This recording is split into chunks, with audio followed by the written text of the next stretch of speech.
Umpire দুর্নীতি না করলে আজ ভারতের বিপক্ষে আমরাই জিতব। সুপার এইটের দ্বিতীয় ম্যাচে ভারতের বিপক্ষে বাঁচে যাবার আগে সংবাদ মাধ্যমে এসে ভারতকে রীতিমতো কঠিন হুমকি দিয়ে বসল টাইগার অধিনায়ক নাজমুল হোসেন শান্ত।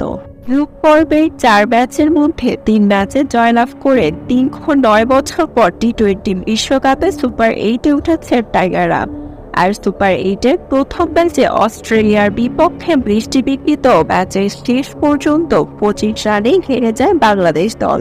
আর আজ সুপার এইটে নিজেদের দ্বিতীয় ম্যাচে সেমিফাইনালে ওঠার বাঁচা মরার ম্যাচে ভারতের বিপক্ষে মাঠে নামবে বাংলাদেশ দল।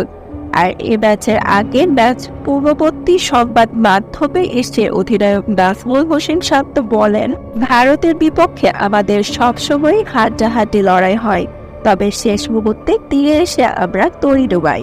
তবে এবার সেই ভুলটা করা যাবে না। ভারতকে হারিয়ে সেমিফাইনালে উঠে এক পা এগিয়ে রাখতে হবে।